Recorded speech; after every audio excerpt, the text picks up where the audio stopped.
You have been lied to for 500 years, told that humanity suddenly woke up in Florence after a millennium of darkness. In reality, the Renaissance was not a miracle, but the largest special operation to seize intellectual property and legalize stolen technologies under the guise of genius insights. We are used to seeing divine revelations in Brunelleschi's domes, but if you strip away the gilding, you won't find holy creators, but daring managers and black archaeologists. They hacked into others' secrets and scrubbed the tracks so thoroughly that we still believe the fairy tale of a leap from a void into a masterpiece. We will deconstruct the Renaissance like a stolen car, exposing the altered VIN numbers and erased stamps of the true creators of culture. This is a story of how control over the past became absolute power over the present, where the right to build was granted only to those who played by the rules of the Florentine guilds. Are you ready to find out why the great Brunelleschi furiously destroyed all his blueprints and mechanisms immediately after building the world's main dome? The answer will make you shudder at how cheaply our trust was bought. Let's move to the first chapter of this scam. The greatest miracle of Western art, linear perspective, was supposedly born from a single glance a jeweler took into a mirror. But why is there not a single piece of physical evidence left of this fundamental discovery, other than fables in paid biographies? We are told Filippo Brunelleschi conducted a brilliant experiment at the walls of the baptistery, proving that lines converge at a single point. But here is the snag. Brunelleschi's famous panels, containing the results of the experiment, vanished without a trace. We only know of them from records made 30 years after his death. The genius left no blueprints, no diagrams, and no technical reports. During the construction of the Great Dome, he operated in a mode of paranoid secrecy, firing assistants and destroying engineering components. This is not the modesty of a creator. It is the behavior of a man covering the tracks of an adapted foreign method. If you are a pioneer, you leave documentation. If you borrowed technology, you burn the bridges. Why would a jeweler erase the history of his mechanisms if they were the product of his own mind?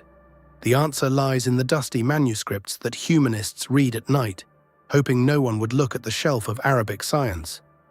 We are revealing the cards in the next block. While Europe languished in ignorance, the East had already calculated the geometry of vision. Why was the name of the true father of optics erased from the textbooks, while his laurels went to a Florentine careerist? Leon Battista Alberti presented the visual pyramid as his own breakthrough discovery in 1435. Yet 400 years before him, the Arabic scholar Ibn al-Haytham al-Hazen had detailed the mathematics of light rays and the principle of the camera obscura in his Book of Optics. Latin translations of these works were no secret. They had been kept for centuries in monastic libraries where humanists were trained in the sciences. Alberti didn't derive a formula from observation. He simply rewrote the Arabic algorithm, replacing complex terms with the elegant metaphor of the artist's window. This is not an independent discovery, but a transmission of knowledge with a forged name on the cover. The Italians didn't invent perspective, they privatized it, scrubbing the trail of Eastern genius. But perspective is only the first layer of dust on an old lie. The real shock comes when you see where the design for the famous Florentine dome actually arrived from. Let's move to the construction scam of the century. For years we've been brainwashed. Brunelleschi achieved the impossible, inspired by the ruins of Rome. This is a blatant lie. The Roman Pantheon is monolithic concrete, while the Florentine giant is brick. You cannot derive the technology of one from studying the other. So where did the project come from? History sings praises of the herringbone, the masonry style that allowed the dome to be built without supporting scaffolding. But 100 years before Filippo's epiphany, the exact same system of a self-supporting double dome already stood in Iran, in the Dome of Sultaniye, mausoleum of Olgiatu. A coincidence? Hardly. The Florentine guilds sponsoring the construction had powerful trade links with the East. Blueprints and master secrets traveled the same channels as silk and spices. Brunelleschi didn't crack the code of the ancients. He adapted Eastern technology, passing it off as the fruit of his own mind. This is precisely why he worked without blueprints and fired anyone who might question the origin of his methods. If engineering wonders were merely import substitution, what was happening with the texts of antiquity? Now we find out how one man found the entire heritage of Rome in basements that were in fact ordinary libraries. The Pope's secretary travels across Europe finding forgotten masterpieces in stinking basements. It sounds like a thriller, but in reality it was a total purge of archives and the elimination of competitors for the right to own the past. Poggio Bracciolini claimed to be rescuing the works of Vitruvius and Lucretius from the dungeons of ignorant monks. But here's the hitch. The monasteries he labeled as prisons had been carefully preserving and transcribing these texts for centuries. Parchment cost a fortune, no one would waste it on trash. Poggio manufactured the image of a hero to justify the seizure of manuscripts. He wasn't just copying them, he was rebranding them into a new format, stripping the monks of their status as guardians. By declaring a living tradition dead, the humanists gained the exclusive right to its resurrection. Whoever pulls the text from the basement dictates how it is understood. It was a hostile takeover of history that turned librarians into wardens. Why did Poggio need to destroy the originals immediately after creating his perfect copies?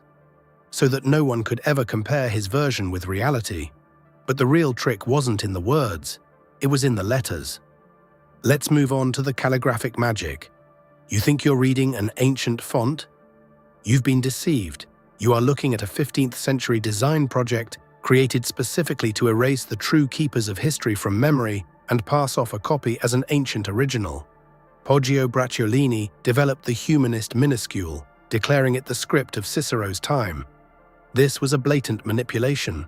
In fact, he took the 9th century Carolingian minuscule, the handwriting of Charlemagne's era, created by those very same monks, as his foundation. Poggio slightly rounded the letters and presented it as a return to the source. Why? It was a visual rebranding. Text in Gothic script was associated with the Dark Middle Ages and the Church. The same text in the new font looked like a radiant messenger from Rome. This change of script allowed humanists to pass off their revisions as the only true originals, while labeling old books as corrupted. With this magic of letters, any forgery could be legalized. The reader saw the ancient style and stopped doubting. But what if the entire political history of an empire was at stake? Let's move to the prime suspect, the Tacitus Project. Our image of bad emperors and the noble republic relies on texts that surfaced suspiciously at just the right moment. What if the primary chronicle of the Roman Empire is not an ancient masterpiece, but a 15th century political fan fiction?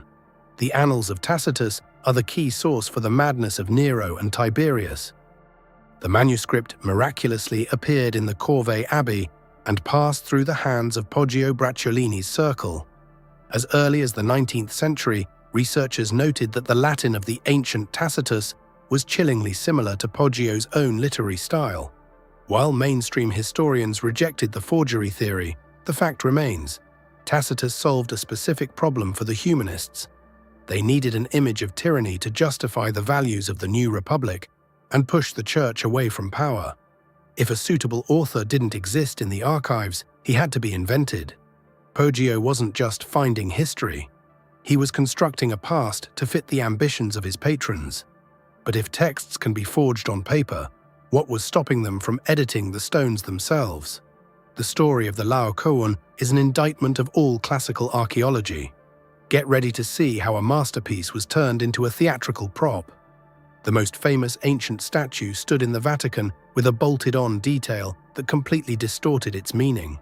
What if the gold standard of Greek art, which generations studied, was merely the fruit of a Renaissance restorer's imagination? When the Laocoon group was unearthed in 1506, the figures were missing their arms. Michelangelo's pupil, Montosoli, attached an arm to the hero that was pathetically stretched upward. In the spirit of theatrical Baroque, Michelangelo himself argued against it, insisting the arm should be bent, but his voice was drowned out by the thirst for a sensation. As a result, for 400 years, all of European art prayed to this image of sublime suffering. It wasn't until 1905 that an authentic fragment was found. Laocoon's arm was indeed bent back toward his head, just as the master had predicted. 4 centuries of art history turned out to be built on a fake restoration that no one dared to challenge because it fit the Renaissance theory perfectly. But if a mistake can be chalked up to enthusiasm, how do we explain the total destruction of color on ancient statues? Now we find out how an alkaline solution turned a vibrant, multicolored reality into a cold, white myth. Forget the noble white marble. Antiquity was vibrant, colorful, and even garish. Why were we forced to believe in the sterile purity of stone? And who authorized the destruction of color on the faces of the gods?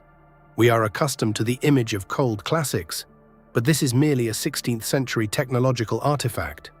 Modern scanners find traces of cinnabar, ochre, and gold on these statues.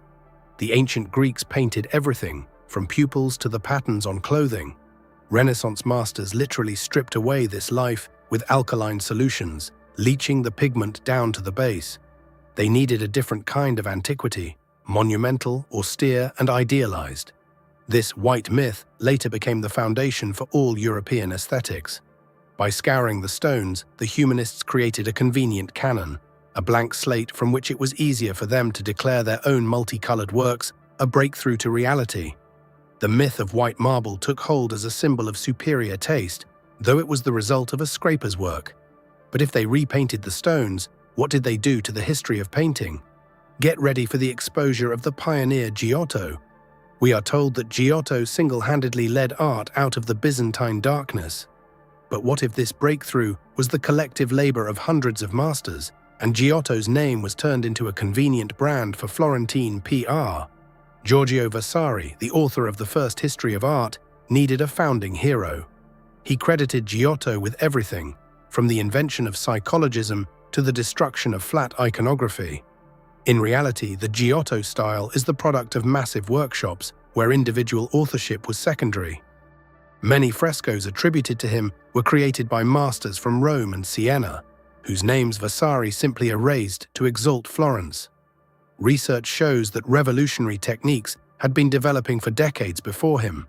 The humanists created a cult of personality to sell the world an idea.